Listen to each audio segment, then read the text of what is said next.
Welcome to Writers in Conversation. This is a joint project between New Writing South and Brighton and Hove City Libraries.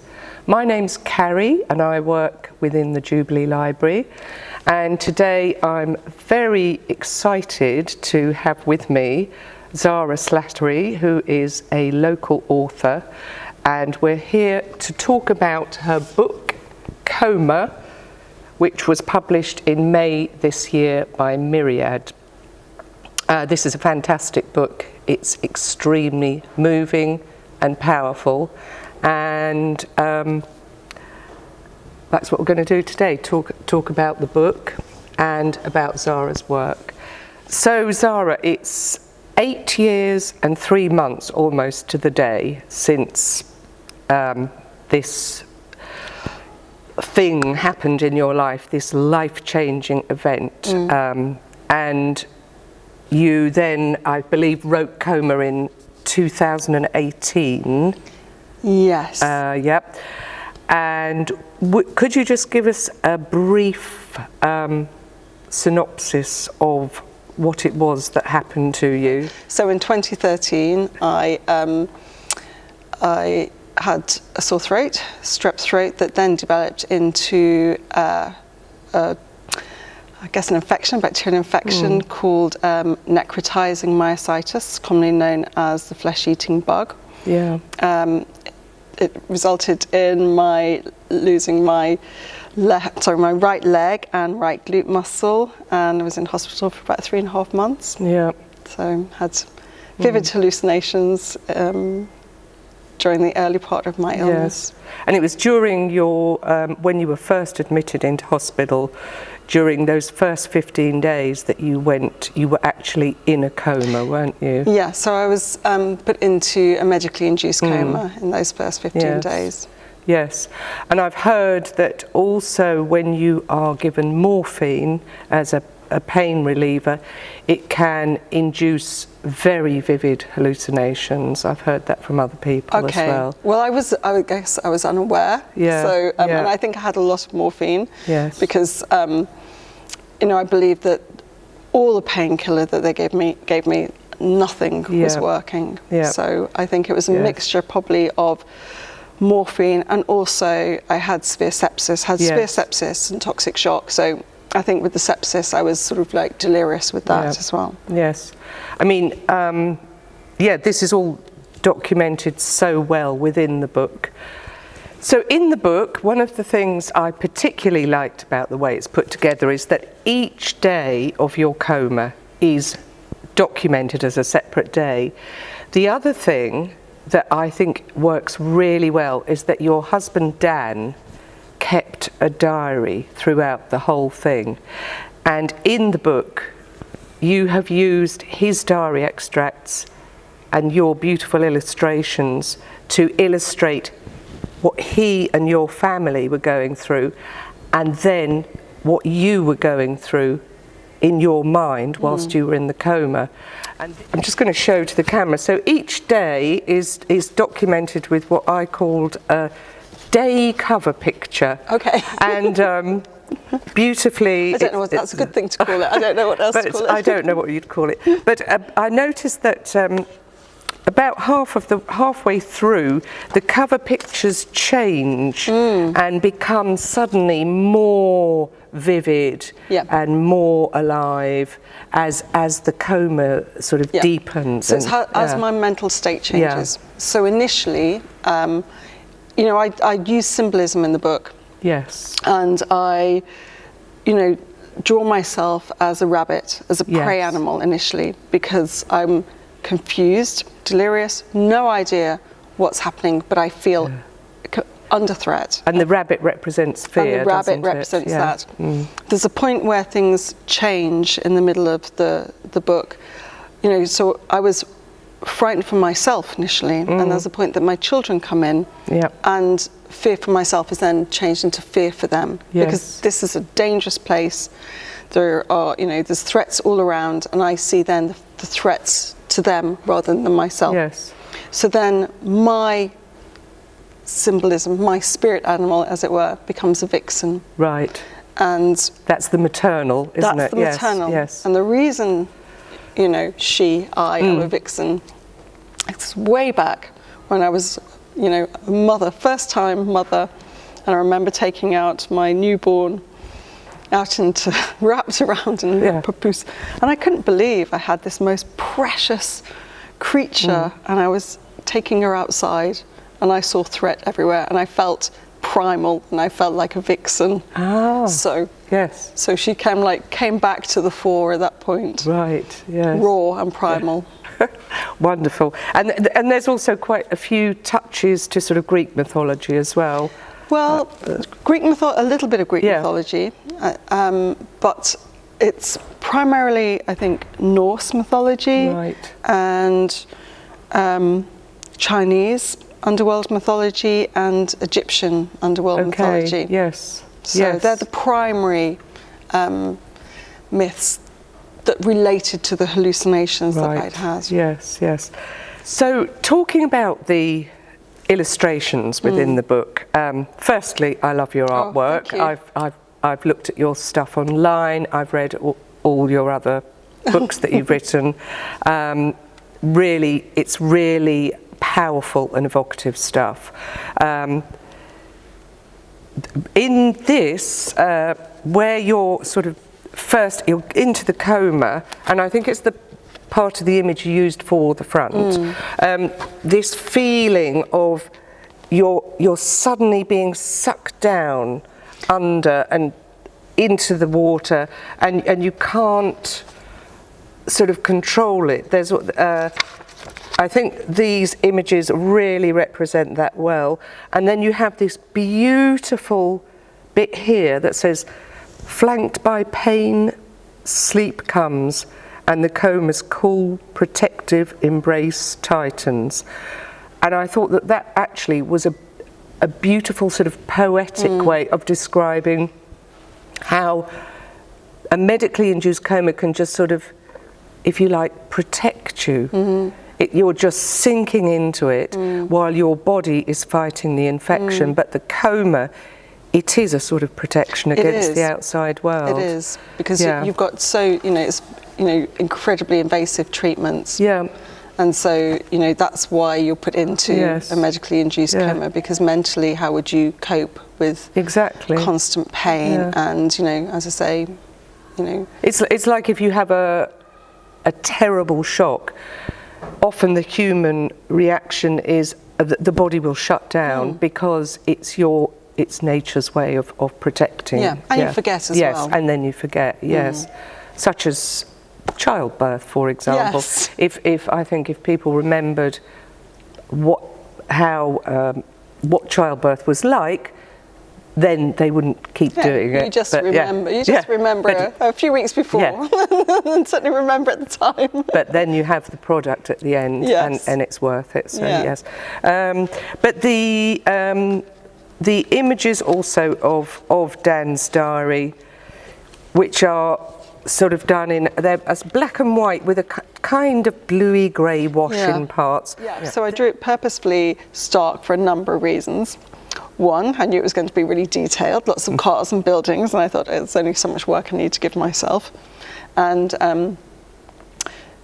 two, I knew I wanted to do it simple line, but it took a while to find the right medium to draw that line. And I wanted to convey the emotion of his diary, which was just this beautiful, quite sparse but beautifully drawn, beautifully written, sorry. So I used charcoal, and charcoal I feel is a very raw drawing material, and it sort of like cracks and breaks on the paper, and you sort of like as it rolls across. So that for me was the perfect medium. Whether people are aware of that, it doesn't matter. It's me as the artist, me getting into telling his story with a medium that is, vulnerable. It makes me feel a little bit vulnerable because it might go slightly off-piste. So that's why I drew Dan in charcoal. And the reason my work or my hallucinations are deeper and richer is rooted in that very first hallucination, which was the medieval skeleton. Right. So I having thought this was a purgatory in an allegorical sense, I wanted to tap into the medieval and rich colours in medieval manuscripts. So even though it doesn't look like a medieval manuscript, it takes inspiration, it takes its colour, takes inspiration. Yes, you've got all the lovely blues and the sort of pinky, apricot-y colours running through, and the greens, Originally, I had drawn borders and it was going to be like much visually richer. Yes. And then when I was drawing, I thought, you know, I don't need it. I'm over-egging the pudding. There's so much information. I just don't need to do that, and I'll never finish. So. No, I mean the images, just every image in it. It's you just get this sense of you can see where you're being pulled and dragged and thrown about, and you can also the pain, which is represented by the seagull, isn't it? Which again is, I love that because it's very relevant to Brighton, and you live in Brighton, and it was relevant to my experience because the morning that I got ill and I was lying in bed, and as the pain was growing, there was actually like a flock of seagulls outside my bedroom window, and they were circling, and there were so many of them, and I remember thinking how odd, and I did think that's a portent of doom. And I love all animals. I love seagulls, and every animal that I've represented. You know, the infection is a serpent, and that was inspired by the Ouroboros, and I love snakes too. But that was inspired by the Ouroboros, that with being, you know, birth, death, rebirth. The life cycle, and however, the infection was not about rebirth. No. So that's simply the serpent. And yes, I think, I'm not sure what else. I've got the crow, which is death, and that's just a classic Gothic archetype. I was a bit lazy there. So one thing I noticed in the book, that there is a sense of humour running through it, underlying. Now, that might seem strange because it's such a it's quite a serious subject, but particularly the bits where you're first going into the coma, and I really like those because you're sort of going, huh? What's going on here? Hey, oof, boom, huh?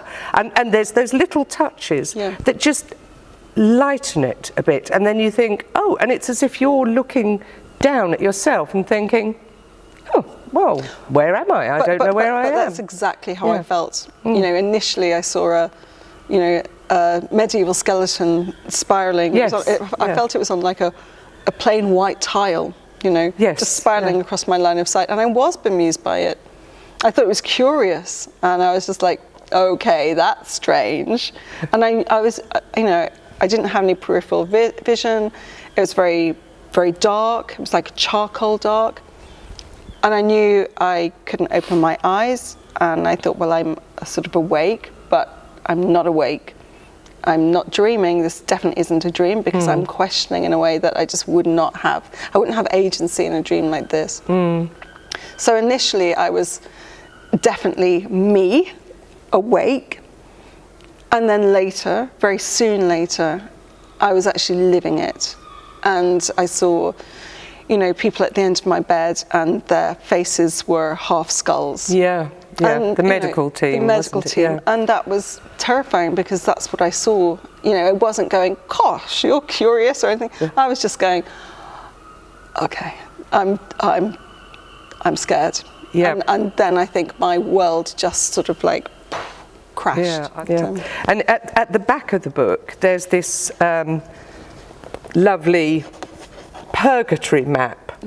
Which yes, well, it has all the bits, the sort of processes in the book, and this kind of, I didn't see this at first, but then I looked at it, and I could make more sense of parts of the book, and particularly the coma, which is represented, the coma itself, by a sort of blue, looks like a sort of headless creature. Yes, and it's drawn the way it is because I wanted it to be both elegant and vulnerable. Right. And I wanted to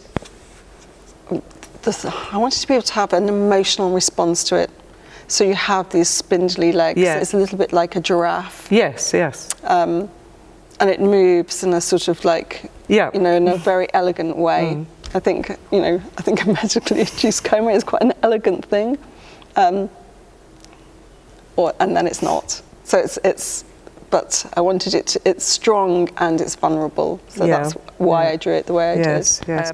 The other thing that I was particularly interested by is at the end of the book, there is it's like a letter or a diary from Lucy, who was your nurse. And she's written a sort of detailed medical account in order to help you understand what you have been going through, what you are going through. So it was a sort of telling you what had happened, what drugs you'd been given, but not just like a chart. It was a personal letter. And I found that really moving. And I believe that she is now, it was her idea, and she has now started a whole thing of those patient diaries. So she was an advocate, you know, early advocate for patient diaries. I'm not sure if it started here in the Royal Sussex in Brighton. Okay. However, I think I wasn't the first, but I was one of the earliest patients to have patient diaries, and incredible, so valuable. You know, and she didn't start the diary, you know, on the day one. It was after I'd woken up, and actually she said that I was too poorly. They had two of them watching me, so she was too poorly to be stopping and writing diaries. So it was after I'd woken up. And it's you know, I found it incredibly moving when I read it, and just helpful. You know, so helpful. Exactly. To have that. Yes. You know, you need to understand what's happened to you. You know, and I feel hugely grateful for the diary that Dan wrote for me too. Which again, he didn't write from day one. It was suggested by a friend who actually is a midwife, so she works in a hospital setting, so she's aware. She had, understanding.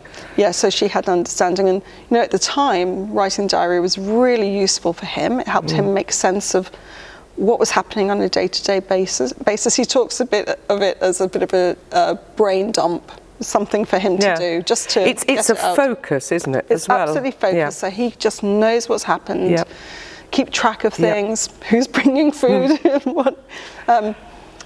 But he hasn't really been able to read it very much since. He's glanced over the book, you know, but he doesn't really want to relive the emotions and the memories very much. And, you know, he talks in his diary about not knowing quite who he's writing it for, whether it's for him, whether it's for the children, or whether it's for me to make sense. And I think it's been for all, you know, for all of us. It was for him at the time, and it has been for the children as and when they really want to understand what happened. And it's been incredible for me later in understanding, because I had to read it and reread it, because you know, due to the trauma, I would forget a lot, medication and trauma, and I didn't read it until a year after the events.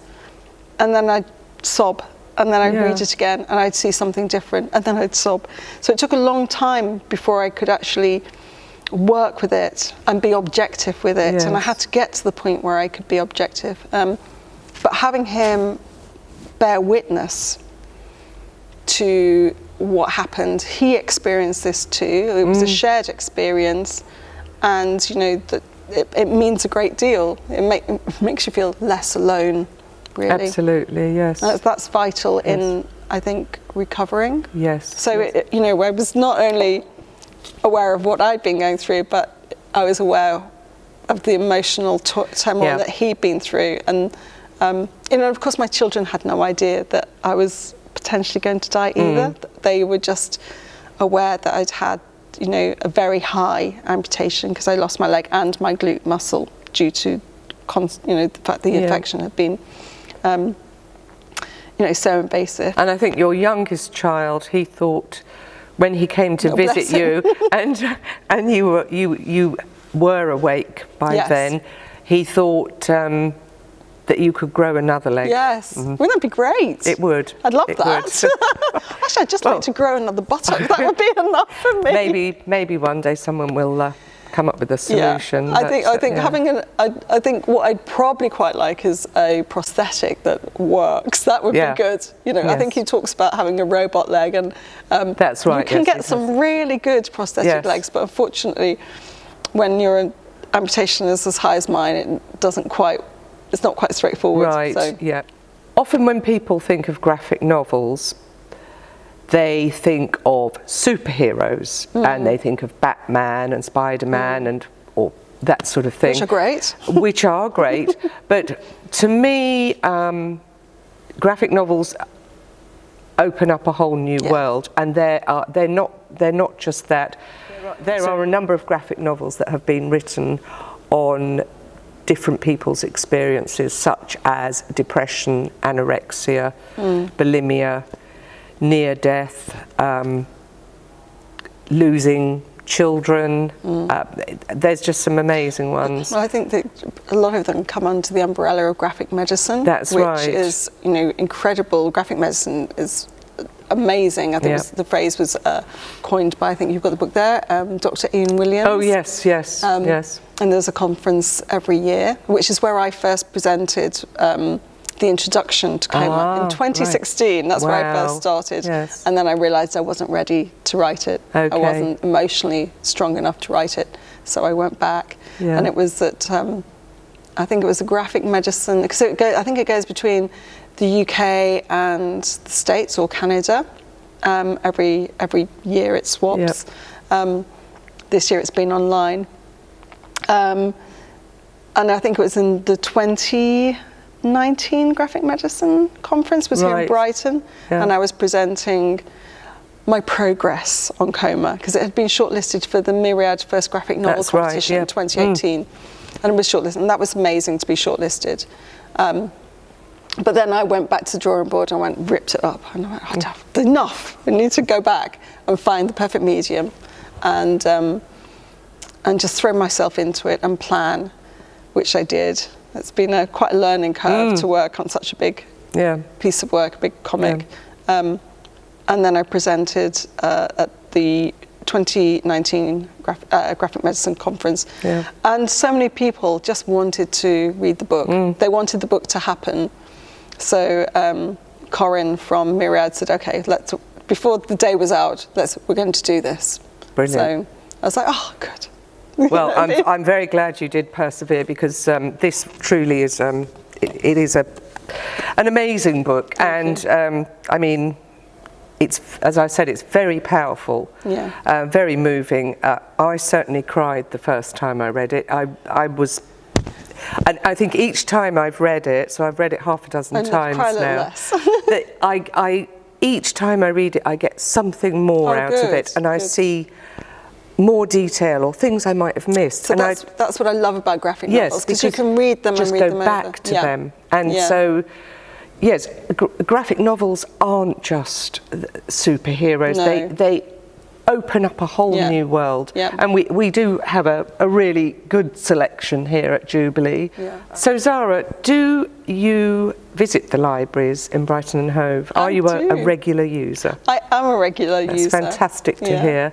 And I think you used to bring your family here when they were young to the children's library. We'd come on a weekly basis. Yeah, lovely. And again, it's in the book. Yep. The scene of the library is in the book. So, and it was a place to come. I think when my son didn't want to go swimming, so they said, let's go to the library. Okay. And it was a place of calm. Wonderful. Yes. Well, it's not always. Well, I'm familiar as well. Yes, and it's a familiar space that felt, just a safe space as well. So, yeah.